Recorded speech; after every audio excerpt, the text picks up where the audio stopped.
Welcome to the hangar. It's 3:14 a.m. The air smells like burnt JP-8 fuel and desperation, and I'm currently staring at a piece of titanium that shouldn't exist. My eyes feel like they've been rubbed with sandpaper, and my third cup of industrial-grade coffee is the only thing keeping my heart beating in a somewhat rhythmic fashion. You think being an aerospace engineer is all about shiny CAD models and sipping champagne at Virgin Galactic. Wrong.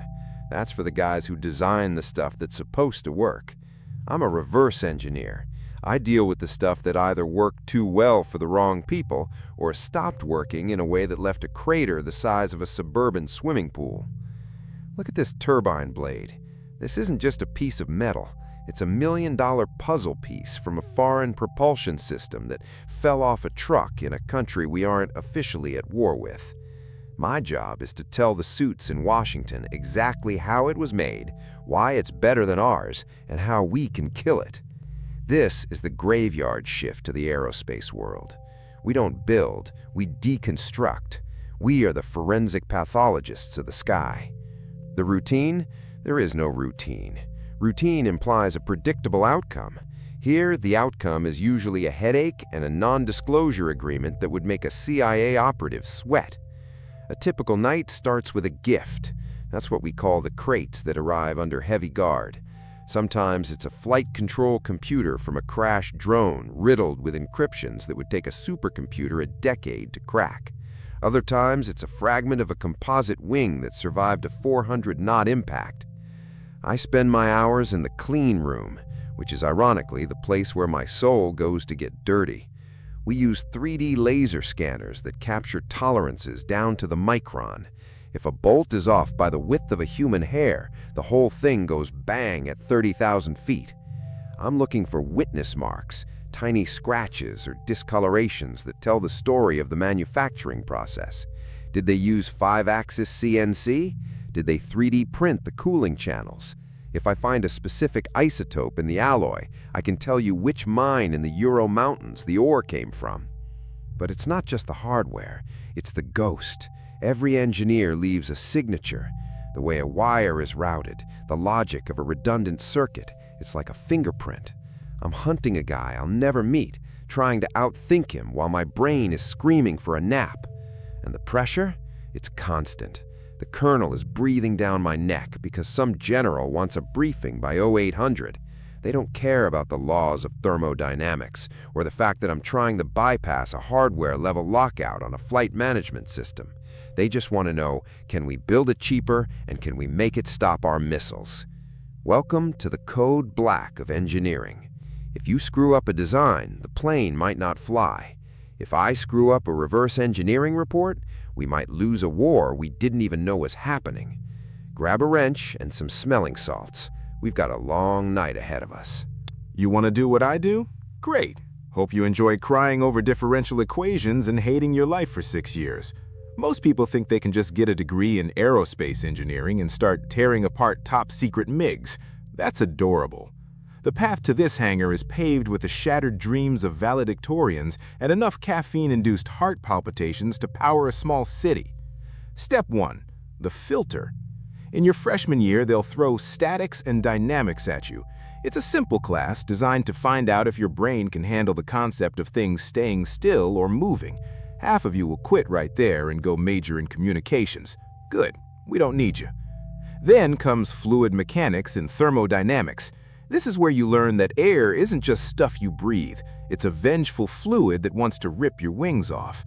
You'll spend nights staring at the Navier-Stokes equations, which are basically God's way of telling us that we don't actually understand how anything works.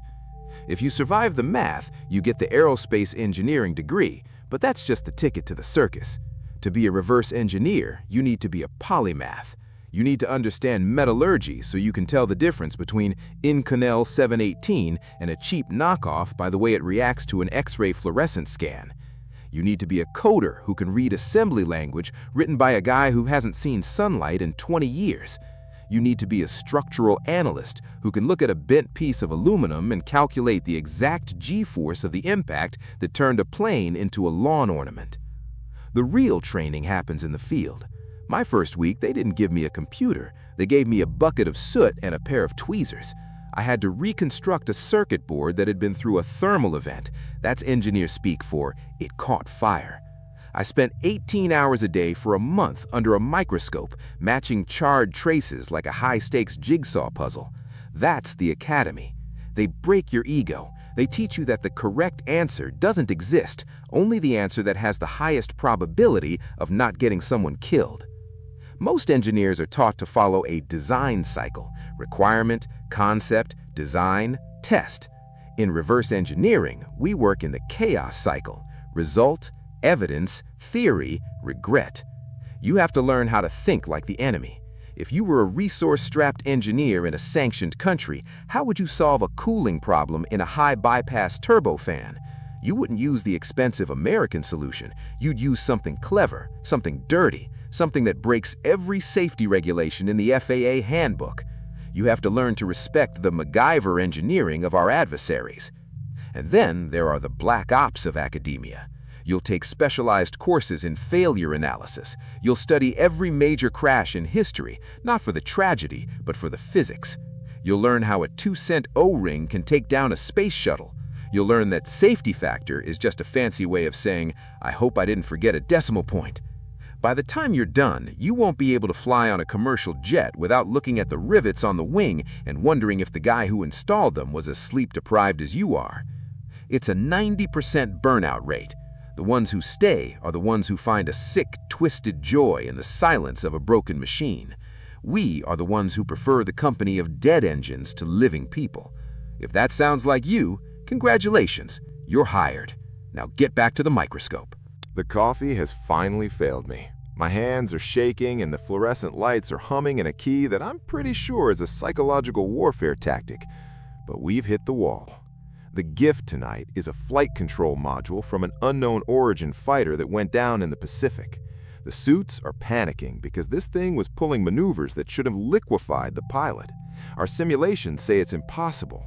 My job is to prove the simulations are wrong.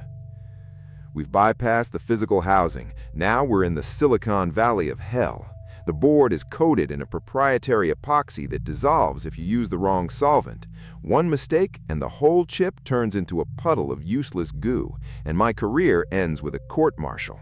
I'm using a needle-thin laser to ablate the coating micron by micron. It's like performing brain surgery on an ant while riding a roller coaster. Steady, I tell myself.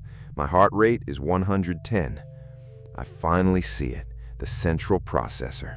It's not a standard architecture, it's an optical-hybrid chip. Light, not electricity. That's why it's so fast. That's how they're beating our latency. But there's something else, a logic bomb. The code is designed to delete itself if it detects an unauthorized boot sequence. I have to freeze the state of the chip with liquid nitrogen to prevent the electrons from moving while I dump the memory. The room is freezing. My breath is a cloud of white mist, and the nitrogen is hissing like a pissed-off cobra. I'm tapping into the bus lines. The data starts flowing. Zeros and ones, the DNA of a weapon. I'm looking for the flaw. Every design has one. No matter how brilliant the engineer was, he had a deadline. He cut a corner. There, in the sensor fusion algorithm, they're over-prioritizing the infrared data to compensate for their weak radar. If we flood the sky with a specific frequency of IR flares, we don't just distract the missile, we crash the entire flight computer. We don't need to shoot them down, we just need to make them forget how to fly. The eureka moment doesn't feel like a movie, it feels like a punch to the gut. I've found the ghost, I've cracked the code. But the sun is coming up and I can hear the black SUVs pulling up to the hangar. The suits are here. They'll take my report, give me a great job, son, which is government speak for don't talk to anyone or we'll jail you, and I'll go home to a cold apartment and a cat that doesn't remember my name. I walk out of the hangar, the morning air hitting my face like a cold slap. I look up at a commercial jet climbing into the clouds. Most people see a miracle of transportation. I see 10,000 components held together by faith, physics, and the fact that some engineer somewhere didn't screw up the reverse-engineered alloy on the landing gear. I'm an aerospace reverse engineer. I don't build the future. I just make sure the past doesn't catch up to us. Now, if you'll excuse me, I'm going to sleep for 48 hours, or until the next crate arrives, which, knowing my luck, will be in about 20 minutes. Surviving the graveyard shift? No, I'm just part of the machine now, and the machine never sleeps.